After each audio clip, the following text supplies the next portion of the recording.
Hello l'ami, bienvenue dans cette nouvelle vidéo. Aujourd'hui je vais vous partager tous mes bons plans voyage et surtout répondre à la question comment je fais pour voyager autant. Moi, c'est Alex. J'habite à Lille, mais je suis toujours en vadrouille. Le voyage m'anime. J'aime partir en quête de renouveau, de choses différentes pour découvrir ou redécouvrir, partager et surtout apprendre et me surprendre. Je me sens bien quand je sors de ma zone de confort, quand je vois ou fais des choses que je n'ai jamais fait auparavant. Je sais aussi que mes déplacements, surtout en avion, explosent mon bilan carbone. J'ai envie de faire des efforts là-dessus et aller de plus en plus vers le slow travel. Alors, je pars en quête d'aventure, proche ou lointaine, et je t'emmène avec moi. Alors je vous arrête tout de suite, je n'ai ni gagné à l'euro million et je ne suis pas non plus payée pour voyager. Je vais vous expliquer comment je fais pour concilier mon travail, mon temps perso, mes loisirs et aussi les voyages et notamment le fait que j'ai fait cette année une destination par mois. Le premier point pour moi c'est la priorisation. Il n'y a pas de secret, si vous voulez voyager plus souvent, plus longtemps, il faut que ça devienne une de vos priorités. Il faut pouvoir se dégager du temps, mais aussi avoir un budget alloué à ces voyages. Et je sais que c'est pas facile, donc je vais vous expliquer comment moi j'organise mon budget voyage par mois. Si je prends mon exemple de mes revenus mensuels, sur mon salaire, il y a 30% qui part dans mon loyer, 25% qui part dans mon épargne, 5% c'est les charges, 15% c'est l'alimentation, et après tout ce package, il me reste 25%, et pour moi ces 25% c'est tout ce que je souhaite allouer au voyage et ça représente un budget moyen de 500 €. Évidemment ça varie de si je pars en week-end ou si je pars plus longtemps, une semaine, 2 semaines, mais globalement en moyenne je garde 500 € par mois pour mes voyages. Et là je vous vois venir, vous allez me dire mais est-ce qu'on peut vraiment partir en voyage pour 500 €? Et bah la réponse c'est oui, et même pour moins que ça. Par exemple cette année je suis partie à Lisbonne pour 257 €, à Vienne pour 226 €, à Faro pour 272 €, à Venise pour 500 €, à Copenhague pour 162 €, à Helsinki pour 346 €, à Prague pour 234 €, en Albanie une semaine pour 424 €, au Canada pour 1200 € et en van dans le sud-ouest pour 707 €. Et encore j'ai pas mis mes derniers voyages dans les Pyrénées et aux Pays-Bas. En moyenne ces 10 voyages, en budget c'est 433 € par personne, ce qui est beaucoup moins que la moyenne de 500 € que je me fixe par mois, avec des gros voyages comme vous l'avez vu, comme le Canada road trip en van et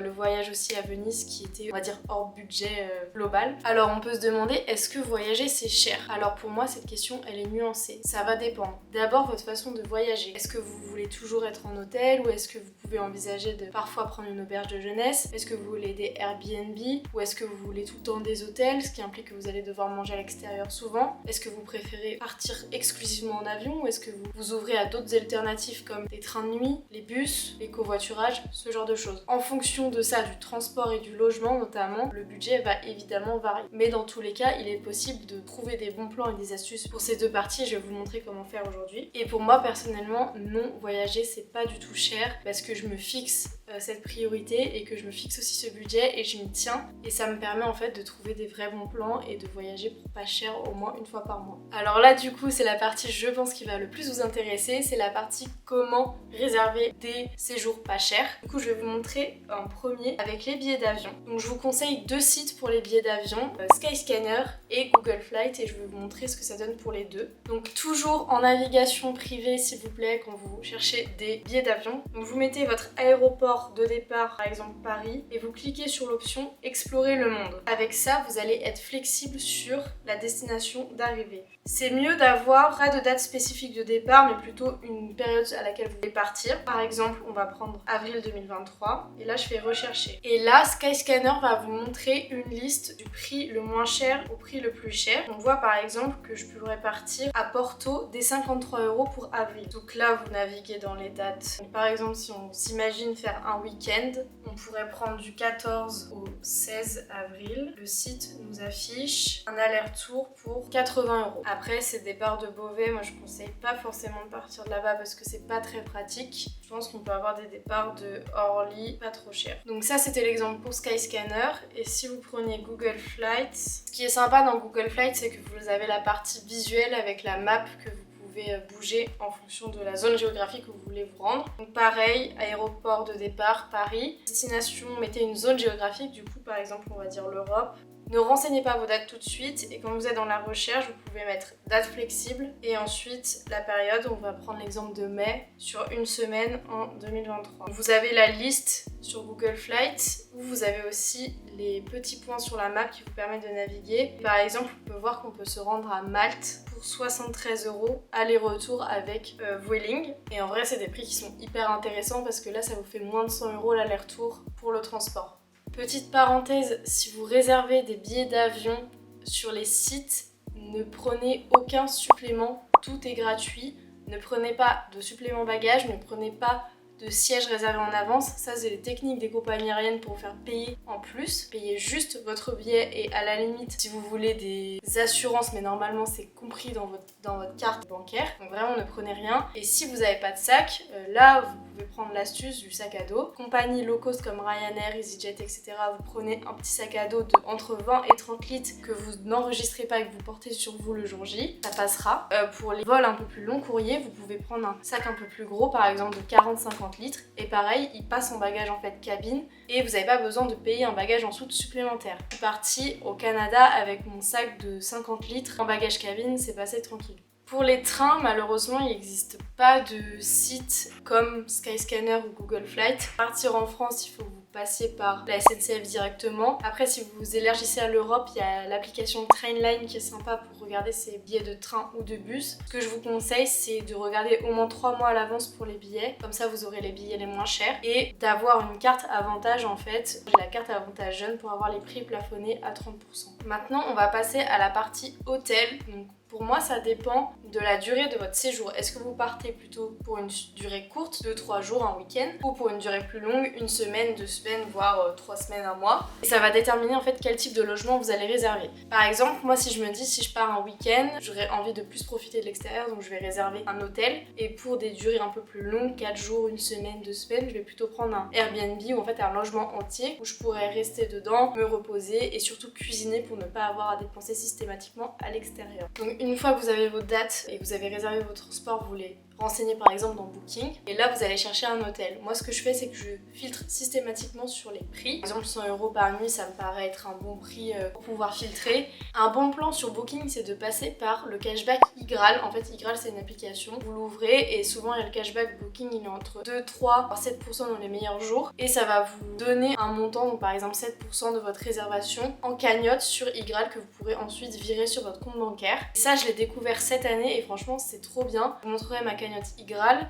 Faites-le systématiquement pour récupérer en fait de l'argent sur vos réservations. Aussi pensez aux bons plans un peu luxe sur les sites de vente privée, par exemple voyage privé tout simplement. Parfois il y a des vrais bons plans. Je suis partie à Lisbonne en janvier dernier et j'ai payé l'hôtel pour 2 nuits, 135 €. Franchement, c'est rien. C'est super bien placé et en plus, une prestation luxueuse comme il y avait une négociation avec Voyage Privé. Donc, n'hésitez pas à regarder, il y a des vrais bons plans là-dessus. Pour les plus longs séjours, du coup, je préconise les Airbnb, même si Airbnb, ces derniers temps, je trouve que ça vaut vraiment pas trop le coup. Dans certains pays, c'est hyper cher. La prestation, elle est pour moi en dessous qu'un hôtel et parfois on te demande de payer plus cher. Donc, où est la logique? Je comprends pas trop. Mais de toute façon, ça permet quand même d'avoir le logement pour soi et d'économiser sur les repas. Généralement, quand t'as un hôtel, t'es obligé de manger à l'extérieur, donc là, ça se complique. Sur Airbnb, pensez à bien vérifier les avis pour pas avoir de mauvaises surprises. Moi, j'ai jamais eu de mauvaises surprises parce que je vérifie systématiquement les avis, mais n'hésitez pas à passer un peu de temps pour regarder les photos, les avis, etc.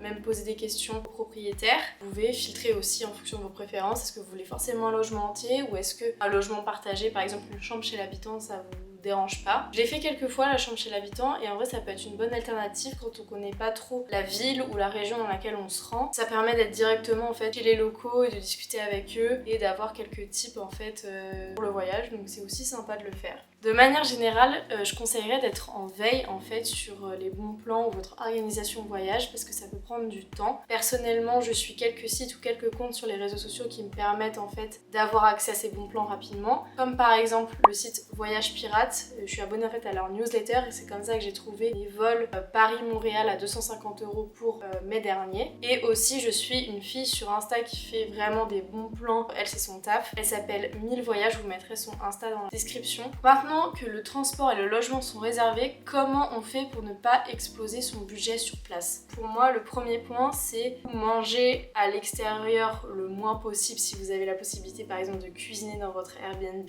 Là, vous allez économiser sur les restaurants, etc.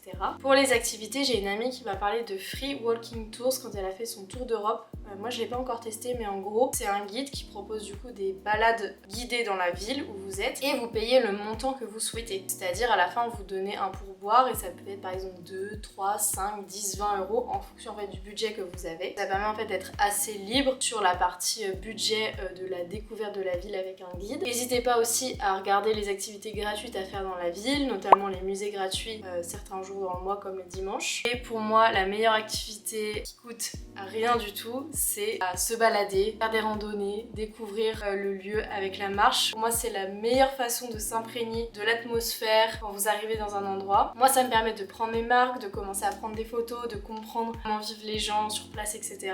Et c'est une activité gratuite, donc franchement, c'est totalement bénéfique pour le portefeuille. Pour terminer cette vidéo, je voulais vous parler un peu de la notion du voyage qui a changé un peu pour moi cette année. Au début de l'année, comme je l'ai dit, j'avais pour objectif de découvrir une nouvelle destination par mois. Pour moi, au début, ça signifiait de prendre l'avion, de partir loin de chez moi, à 2, 3, 4 heures d'avion en Europe, et de passer un week-end pour pouvoir découvrir par exemple une capitale que je connais pas, puis de revenir. Et en fait, j'ai fait une surdose de ça, de par aussi ma conscience environnementale qui commençait à grandir. Donc je sais que l'industrie aéronautique civile est extrêmement polluante et désastreuse pour l'environnement, je sais que mon empreinte carbone explose avec ces transports en avion, et du coup je me suis vraiment posé la question de comment est-ce que je pourrais toujours voyager, mais en limitant cet impact. En fait, j'ai compris que voyager, c'est pas forcément partir au bout du monde tout le temps. Tu peux en fait t'émerveiller, découvrir des choses extraordinaires que t'as jamais vues à 2-3 heures de chez toi, simplement prenant un train ou un bus ou même la voiture.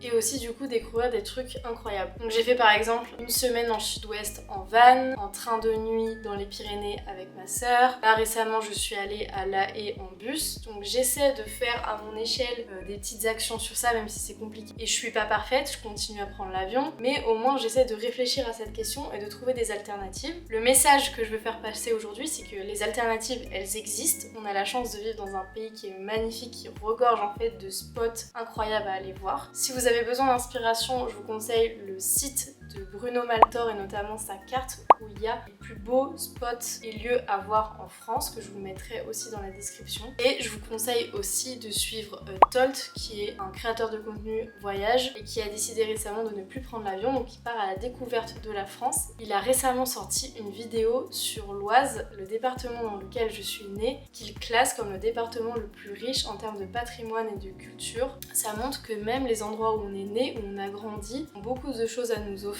et qu'on peut toujours redécouvrir des choses avec un nouveau regard et continuer à s'émerveiller. Donc voilà, je vous invite à vous poser la question quand vous avez envie de partir pas forcément super loin de chez vous, est-ce qu'il n'y a pas des régions, des endroits que vous avez encore jamais vus et qui seraient potentiellement accessibles en train, en bus, en voiture et que vous pourriez découvrir. Si vous avez aimé cette vidéo, n'hésitez pas à liker, à commenter et à partager, ça m'aiderait beaucoup. Et je vous dis à bientôt pour une prochaine vidéo. Salut!